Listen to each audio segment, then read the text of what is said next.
If I can have your attention, please. We're about to begin the services of Mrs. Ann Richman. We welcome everyone here in the chapel as well as everyone online. Just a gentle reminder, if you're in the chapel and you have a cell phone with you, please place it in the silent mode or turn it off completely. That would be appreciated. Just a few other brief announcements. Due to the increase of COVID, the Shiva will be observed via Zoom, and that information is in the service folders if you're here at the chapel, or if you're viewing online, it's on our website. And the interment will take place following the service at Jewish Waldheim. For those of you joining us in procession, we'll make sure you get your cars marked properly. And please drive carefully in procession with your flashers and your bright lights. Officiating the services today is Rabbi Ari Hart, and the pallbearers will be serving at the cemetery are Mark Malitz, Brad Cohn, Bram Duchovny, Jerry Duchovny, Steve Gaifman, and Bob Zavel.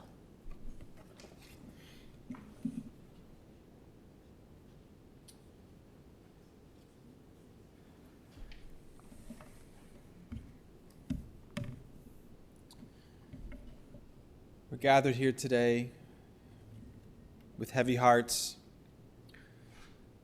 to say goodbye too soon, too fast, too suddenly to a great friend, a great community member, a great mother, mother-in-law, and grandmother, Ann Richman, Chana Rachel Bat Meir, daughter of Meir and Dora, beloved husband of Bert, mother to Robin and Marla and Aviva, mother-in-law to Bram and soon to be to Brad, and grandmother to Aiden and Meirav, sister to Norma Schlager. We'll begin this morning with a recitation of Psalms, Psalm 23, and then we'll hear words from family, from Robin and Marla, Aviva, Bram, Aiden, and Meirav, followed by some concluding remarks and prayers. We begin with Psalm 23. Mizmor LaDavid, Adonai Roi Lo Echzar. Bino desha yarbitzeni ame menuchot yenahaleni. Nafshi yeshovev yancheli b'maglet tzedek laman shemo. Gam ki elech begeit hamavet lo irara ki ata imadi. Shiftecha mishantecha hema yenachamoni. Taroch lefanai shulchan neged sorerai dishanta b'shemen roshi kosi revaya. Ach tov v'chesed yudefuni kol yemei chayai v'shavti b'veit Adonai la'orech yamim. A song of David, the Lord is my shepherd, I shall not lack. God causes me to lie down in lush pastures. God leads me beside tranquil waters. God restores my soul and guides me in righteous paths for God's name's sake. Though I walk through the valley of the shadow of death, I will fear no evil, for you are with me. Your scepter and staff, they comfort me. You prepare a table before me in full view of my adversaries. You have anointed my head with oil, my cup overflows. May only goodness and kindness pursue me all the days of my life, and I shall dwell in the house of the Lord for length of days. Begin this morning with some words of memory from Robin.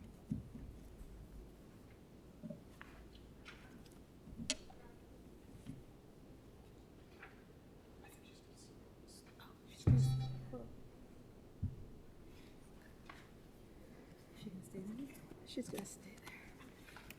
I think she's coming. So wait. You want to stay there? All right, stay there.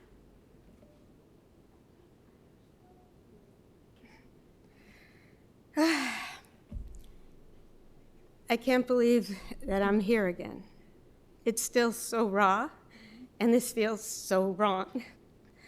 I don't think my spunky mother was ready to leave. She was vibrant, adjusting to life in the new condo, making new friends, making plans to travel. She had just gotten her new refrigerator the day before, and she worked so hard to organize it. But God and my dad must have needed another angel. My mother's strength was a force to be reckoned with. Not long after my father passed, my mother, who had the utmost strength to get up here as a new widow and speak about her love, her other half, said to me, I know you had a special relationship with your dad, and I'm going to do my best to fill that role for you. There are so many things about that statement that just conveys who my beautiful and thoughtful mother was. In her own grief of losing her partner of 61 years, she thought of me. Now, I know I'm her child, but even if I wasn't, if there was someone else who needed comforting, my mother would go down to the bottom of her heart to find strength to help and be there for other people. She never was jealous of the relationship I had with my dad. She loved the relationship that my dad and I had. And she loved the relationship that she and I had. In essence, she just loved, with a huge heart and lots of hugs and kisses. But I have to tell you that she did fill that role. This past year, she became both mom and dad. We spent more time together, shared more, and she continued to be my biggest cheerleader for her and my dad. But it wasn't only for me. In life, she took over the roles of my dad. She fixed things with the house. She dealt with the finances, with caring with Marla, and staying in contact with my dad's friends. The last few years have not been easy on my mom. But she didn't know that. She didn't think that. That was one of the most amazing things about her. She didn't think her life was hard. Her gratitude for having a loving family, supportive friends, and coworkers overweighed all that. She just did what she thought and wanted to do, and you never heard her complain about it. She enjoyed life, she enjoyed people, and she took pleasures in the little things. She was a free spirit and marched to her own drumbeat. It wasn't that she tried to be different, but she just had the self-confidence that she never cared what others would think of her. I can't tell you how many times in my younger years I would say, everyone else is doing blank, blank, blank, and we don't. And she would just look at me and say, so? That self-confidence gave her the strength to do anything. Sometimes it was a little scary. I remember one time when we were young, we were driving in the mountains in Colorado, and we got stuck in a huge snowstorm. And my dad couldn't see the road. So my mom opened the door, kept leaning her head out as my dad was driving. You're a little too close to the edge. And there was no panic, no fear, just resourceful. At 52, my mom learned about EEG biofeedback and wanted to use it to help people. So she decided to open her own clinic, and she did. Why wouldn't she? She took the clients who needed her most. When we had to close her office 2 years ago when she had breast cancer, she worked so hard to make sure that she could find providers who would take her Medicare clients. But I think the wheelchair van exemplifies her "why can't I do it" attitude. At 82 years old, she'd get behind the wheel of that wheelchair van and take Marla to appointments, drive it at night on the highway, park it neatly in its space in the garage. I was uncomfortable, and I still am, about driving that van, but she never hesitated. She never saw a reason why she couldn't drive it. Yes, she was a little short to see through the rearview mirror, but a pillow easily solved that. She did not like being told what to do, even if she knew you were right. The last few years, and more so this past year, she called me the dictator. I was always telling her what to do. Go to bed, take a nap, call your doctor. Sometimes she would yell at me and tell me to stop yelling at her, to stop telling her what to do. She knew how to take care of herself. But whenever we departed from those days, she would hug me and tell me that she knew I was just looking out for her. The last time I saw her over the last weekend, I had come over to help her cook some meals. When I was ready to leave, I kissed her goodbye, which I wasn't doing as much because I still was a little nervous about COVID, and I got ready to leave. As Brad and I were walking out the door, she came running down the hallway. "One more kiss," she said. I am so grateful that that is my last memory that I will hold in my head forever. One thing that I learned over the past year is that your loved one is never really dead. Yes, their body might be gone, and you don't hear their voice or feel their hugs. But everything they did and everything they taught you keeps them alive for you each and every day.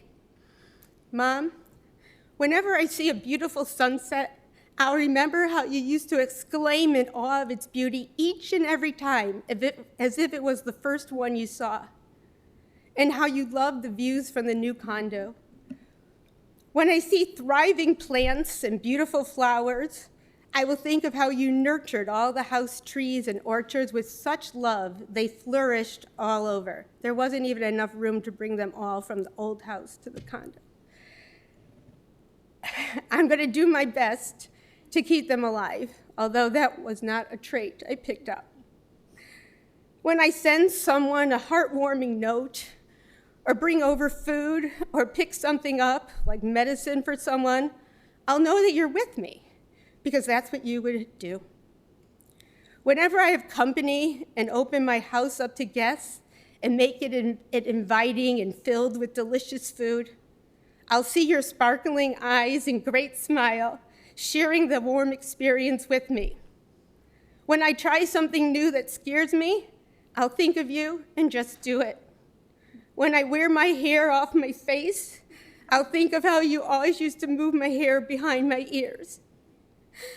I'll think of you when I try, but not sure I'll succeed, in making your famous salad dressing, your halibut with the marinated olives, your vegetable soup and your barbecued turkey, or your pickles just the way you did. My mom had a habit of going, ta-da, when she finished something.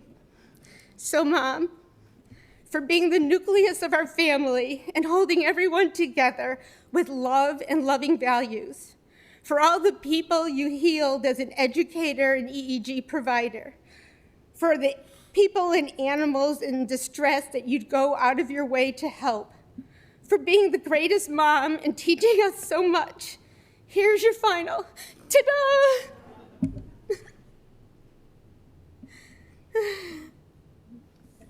Oh, we have to give it Marla.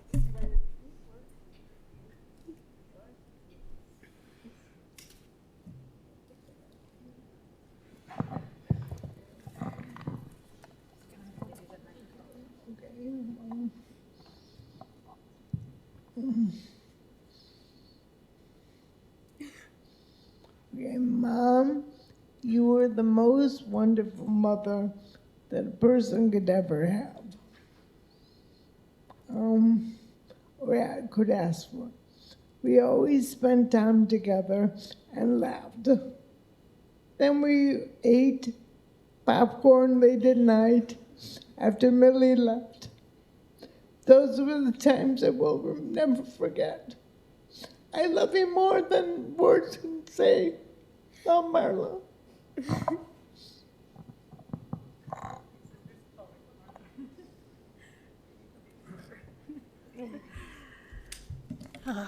Not sure which sister to go between.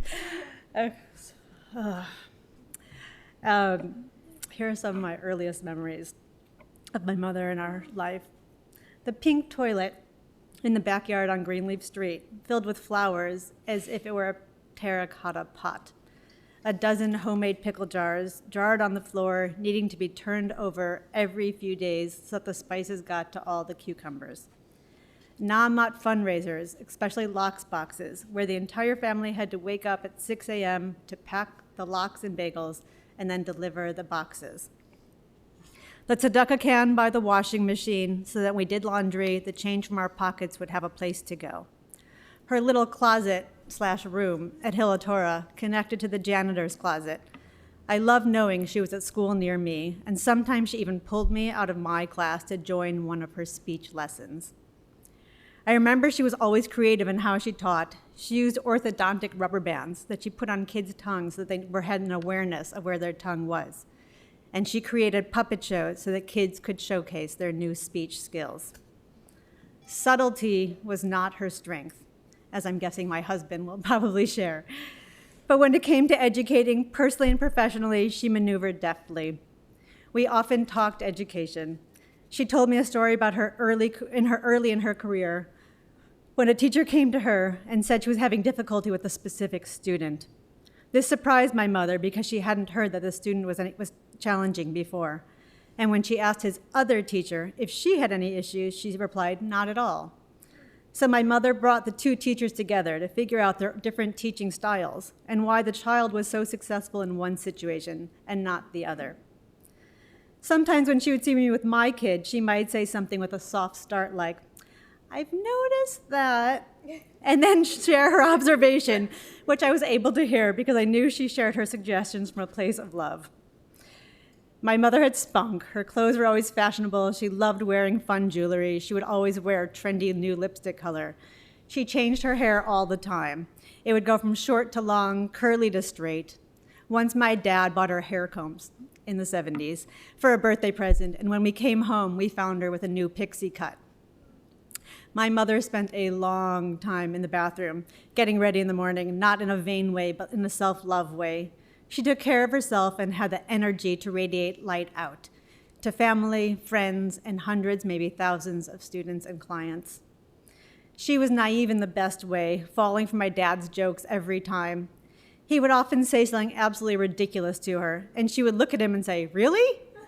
And with astonishment, and he would hold it for a minute, and then he'd start laughing, and his shoulder would be going up and down, and she would start laughing too. And when I was 16, I was in a fender bender, and I didn't want to drive after that. She gave me some time, but at some point, she said to me that she had a pinched nerve in her neck and wanted me to drive her to the store. I knew what she was doing, but I got behind the wheel, and I drove. She was artistic, an amazing cook. I would always call asking her cooking questions. What ingredient could I substitute if I was in the middle of a recipe and I was missing something? What brand of gluten-free flour did she use for her Mandelbrot? I was aware that more recently she was calling me with kitchen questions. In her wise way, she was shifting us so that she knew I could do it without her. She was a healer and a caregiver. Maybe it was growing up with a father who was a doctor. Her inclination was to find a way for each person to reach their highest potential and treat them with dignity. She brought my grandmother into her house when she could no longer care for herself, and she and my father have cared for Marla for the last 12 years. Nothing stopped her, nothing was daunting. Not her gender, not being married, nor having children, not heart surgery, not breast cancer, not her age. Even as we are here, it wasn't her age that stopped her. So here are some of the lessons I've learned from my mother, and I am still trying to master. Enjoy the quirky, the funny, and keep being curious. Look for beauty. Make the place around you beautiful. Be on time. She never was. See how you can make things better for others. Keep traditions going. They provide continuity and responsibility. Open your heart. Invite people in. Open your mind. There is an endless amount to learn and discover, and no barriers of time. Be creative in how you see things. Find solutions even if they aren't the way other people would do it. Your years on this earth do not determine your age, and don't let anyone tell you differently. Feed your body with nutrients and feed your soul with love. Be nice to your husband. Love yourself fully. Love everyone around you. Tell them that you love them.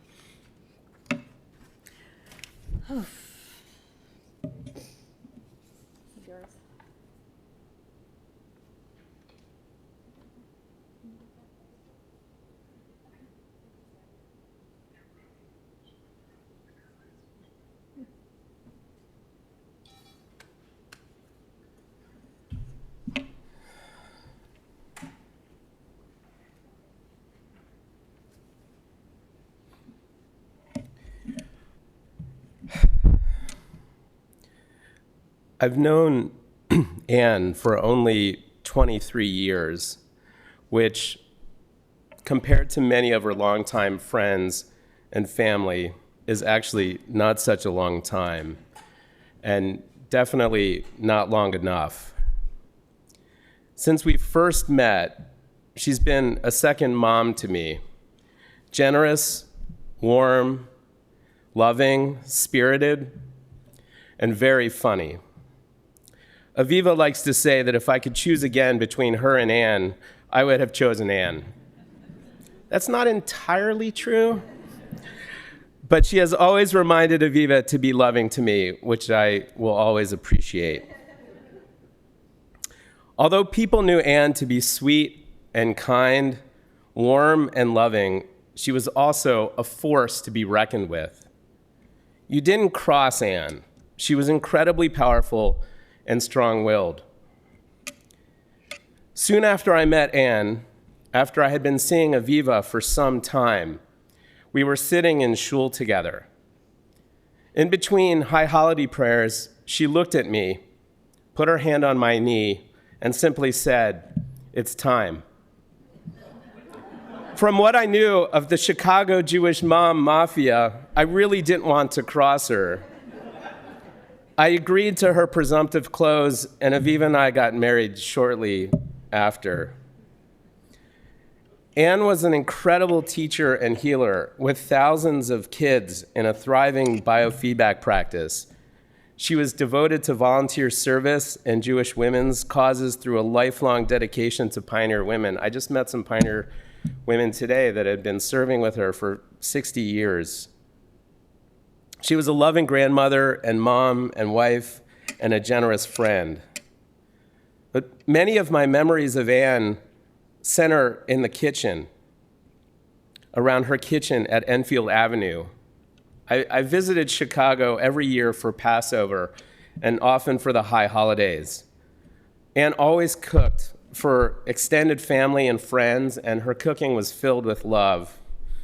Her flavor of love was salad with mandarin oranges and candied almonds, homemade gefilte fish, often from fish that Bert had caught in one of the Great Lakes, matzo ball soup with the vegetables strained out just so, savory, not sweet, carrot kugel, roast chicken with gravy, baked brisket delivered hot and steaming and soft from an oven bag, smoked turkey made on the barbecue, savory asparagus with onions, apple cake, honey cake, light and crispy and chewy farfel pancakes, and so many more delicacies.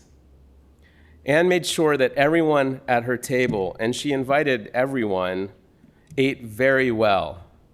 She worked for days and nights to get the meals right. Her culinary standards were so very high, and her kitchen was always filled with love and laughter, and yes, occasionally, like the very best chefs, some impassioned yelling. Even when it wasn't her meal to cook, Anne made sure that others ate well. One of my favorite Anne stories happened 2 weeks before our wedding. After finally securing a chef at the last minute that could prepare a kosher meal for 150 people, we shared our menu plan with Anne. When she found out that we were serving salmon, a common food at most other weddings, and we heard that Anne did not like to do things the way that other people did, she was livid. She was sick of eating salmon at weddings, and she wanted our wedding food to be special. She wanted us to serve grilled halibut. Halibut was one of her favorites. The chef told me that he couldn't prepare halibut for 150 people because it's too delicate to prepare on the grill. So Anne naturally said, "Give me the chef's phone number," she said, "and I will call him, and I will tell him exactly how to prepare the halibut." This may have been the one time that I crossed Anne and I chose not to share the chef's number to my own bodily risk, but Anne cared deeply about what people ate and wanted them to eat well. Aviva has carried on this amazing quality, and this is yet another incredible gift from Anne. Anne loved to touch. My memory of Anne with Meirav is her constant warmth and her touch. She loved to embrace, to hug, to squeeze, to hold hands, to stroke hands, and to kiss Meirav, and Meirav loved her warmth and her hugs back. They both were loving cuddle bugs together. Anne loved to laugh, She was an incredible audience for Bert's regular stable of jokes and stories. Aviva talked a lot about this. The bird story, the story of how they met, Bert's stories of getting into trouble with his friends, Bert's stories from work. She always laughed at his same jokes and stories, telling after telling, year after year. Anne and Bert loved to laugh together constantly. They entertained each other easily. One of the things that I appreciated so much about Anne and Bert and their marriage was that they always stayed up late at night after they took care of what they needed to for the day, and they would talk and they would joke, they would watch TV, and they would enjoy each other's company. One of my favorite stories of their mischief was about 16 years ago, and they came to visit, and Aviva and I finally had an evening free, and we asked Anne and Bert to babysit Aiden, who was 1 year old. And I think we assumed that they would put Aiden to bed at a reasonable hour, given she was 1. And when we came back at midnight, they were sitting on the couch together, laughing with Aiden, who was wide awake, ripping pages out of a phone book and eating them. They thought that was hilarious. And Aiden does love to read, so they were clearly a very positive influence on her. And this is how I imagine Anne now, sitting with Bert, holding hands, telling stories, laughing together, giggling, and enjoying each other's company. I love you so much, Anne, and I will miss you dearly. Your positive life force, your enormous heart, your generous and delicious cooking, your loving touch, and your warmth and your laughter. We all miss you so very much.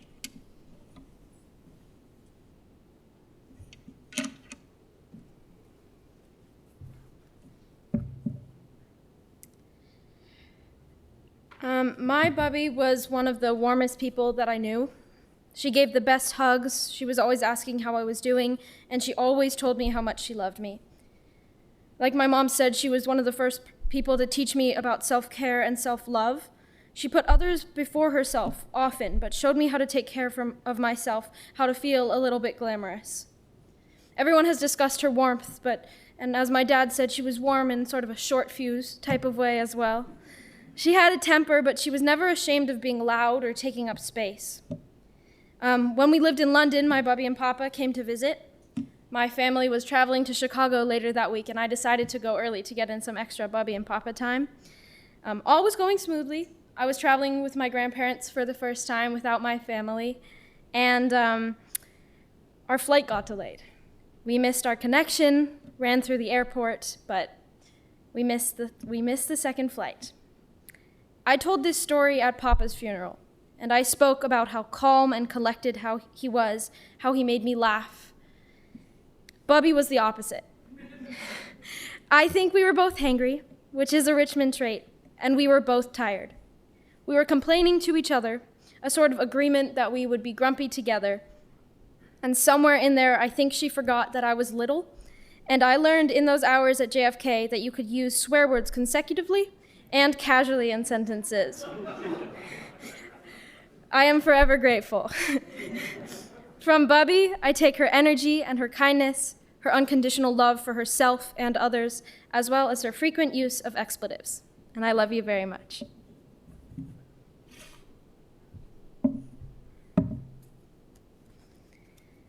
Anne Richman, to me, my Bubby. She would often write me these long texts filling me in about her day, always asking me and wanting me to update her about my life, and would always write them in a letter format, starting with my name as the heading and signing off with her name. As a way to honor her, this will be formatted the way she wrote to me. Dear Bubby, I'll miss you so much, more than I ever thought I could. You effortlessly and easily brightened a room and made everybody laugh. That's something I will deeply miss. I will forever hold every memory together that we made. Shopping together, getting our nails done, receiving long messages from you about moments in your life, and dancing together at my bat mitzvah. You are so strong and have graciously dealt with many of the hard struggles of life that have come your way. Of course, you went in style, freshly painted nails and your hair looking amazing. I will keep the memories with you and will always think of you when I'm getting my nails done. I'll continue to update you about the small and big events in my life, and I'll know you'll still be listening when I tell you. I'm so glad to have had you as a grandmother, always doing something for Aiden and I to make us feel cheerful and playing games with us constantly. The sound of your laugh from across the room will forever be with me. I'll miss you so much, Bubby. I love you.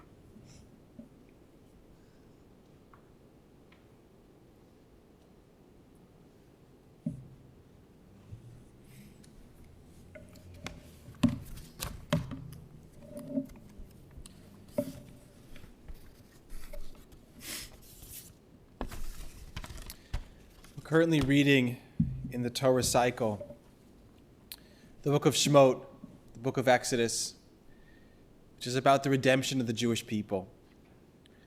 But really, especially at the beginning of the book, the parshas we're in now, it's a story about women. It says in the Gemara, "B'zchut nashim tzidkaniyot nig'alu." Because of the merit of the righteous women, we were redeemed.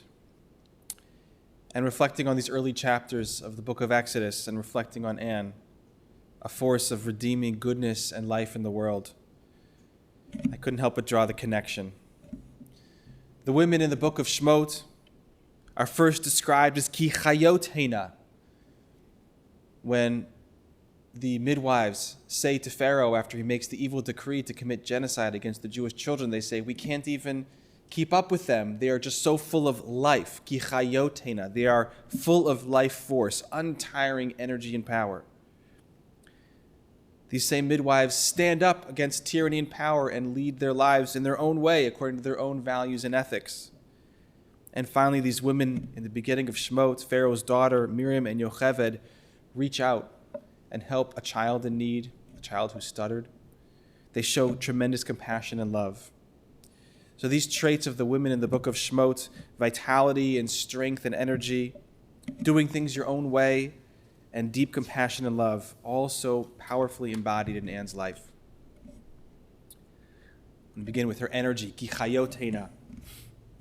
With all the challenges the women in the book of Exodus faced, they could have given up. Instead, the Torah tells us that they kept going with a superhuman energy, bringing life into the world. And that was Anne. She possessed that deep, unbelievable source of energy and power her entire life. If you spent a day with Anne, and I remember sitting in her home and just watching all the different things she was doing, physically, mentally, emotionally. How does she have the energy? A mystery. She was a flurry of activity, never ceasing, always working, caring for family, cooking, a full cooked meal every night for the kids. Mentioned Passover and high holidays, always the one making the meals, putting up a sign at Northwestern University, anyone who's hungry, come and eat, fulfilling the true spirit of the Jewish holidays. And people did come, and they did eat. Her involvement in the Jewish community, locks boxes and Namat Israeli fashion and volunteering, just a well of energy and giving in concentric circles with her family and reaching outward and outward. And of course, she and Bird, as you mentioned, so active together, lives of joy, of theater, of eating, of laughter, of late-night television shows and popcorn. So much energy to live, a passion for life. And also a tremendous fighter with her kidney stone and open heart surgery and breast cancer. Someone who had that deep life force, and when the doctors examined her brain after the tragic stroke, they were so surprised to find the brain of a 60-year-old. And she even had an initial recovery and against all odds from that stroke, but was not able to fully pull through. Incredible strength and life force until the very end. Like the midwives, Anne also did things her own way. She wasn't afraid to be herself, to stand up to her own values, with her own values. She didn't care if she was the only one who did it that way. Whether it was school lunches with cream cheese and black olives instead of peanut butter and jelly, or health food before it was cool in the 70s to go and buy the peanut butter from the peanut presser. She was gluten-free before anyone knew what gluten-free was. She was ahead of the time and did things her own way. Or the way she pursued her beloved Bert, calling the army base and asking him to go to prom. Very bold, unafraid. Her style, her laughter, her dress, all her own. an authenticity and a realness that's very hard to find.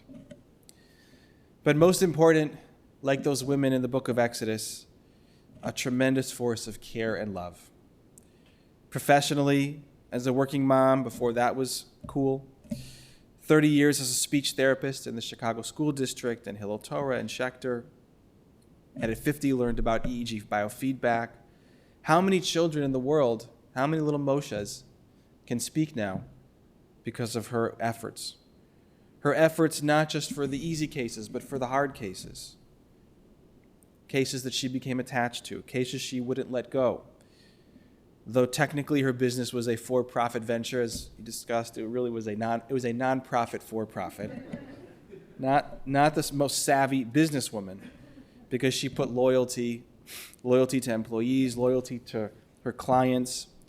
She put them first. She would take Medicare clients when no one else would. As a grandmother, of course, the warmth and the love you both described so beautifully. Talking to you, connecting with you, spoiling you, shopping with you, spending time with you, and teaching you that you have to take care of yourself in order to take care of others. And of course, as a wife to Bert, supportive, playful, loving, connected, laughing. They faced so many challenges, but they got through them with love and laughter together. And as a devoted mother, always wanting to do for the three of you, doing so much for the three of you. Cooking, driving, schlepping, giving advice. She would do anything. And she remains and will remain so connected to each and every one of you, the three daughters.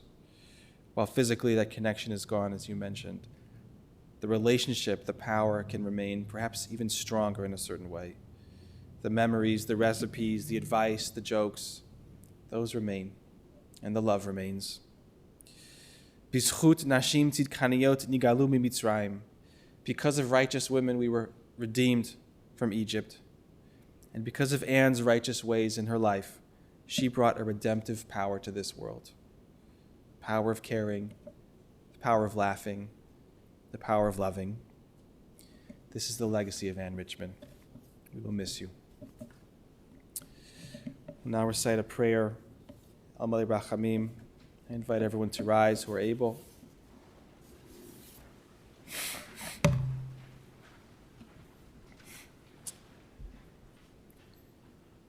El Malei Rachamim, Shochein Bamrumim, Hamse Menucha Nechona, Al Kanfei Ashchina, Bemalot Kedoshim Uteorim, Kezara Rakia Mazirim, Et Nishmat, Chana Rachel Bat Meir, Shalcha Le'olama, Bavor Shanachnu Mitpalim Baratzkarat Nishmata, Began Ein Tehei Menuchata, Lachein Bala Rachamim Yastireh B'Setrek Nafav Le'olamim, Vitzor B'Tzor Chaim Nishmata, Adonai Hu Nachlata, V'Tanoach B'Shalom Amishkava, V'Nomar Amen. God, full of compassion, who dwells on high, grant proper repose on the sheltering wings of your presence, in the lofty levels of the holy and pure, who shine as the brightness of the sun. Unto the soul of Anne Richman, Chana Rachel Bat Meir, who has gone to her world and for whose memory we pray.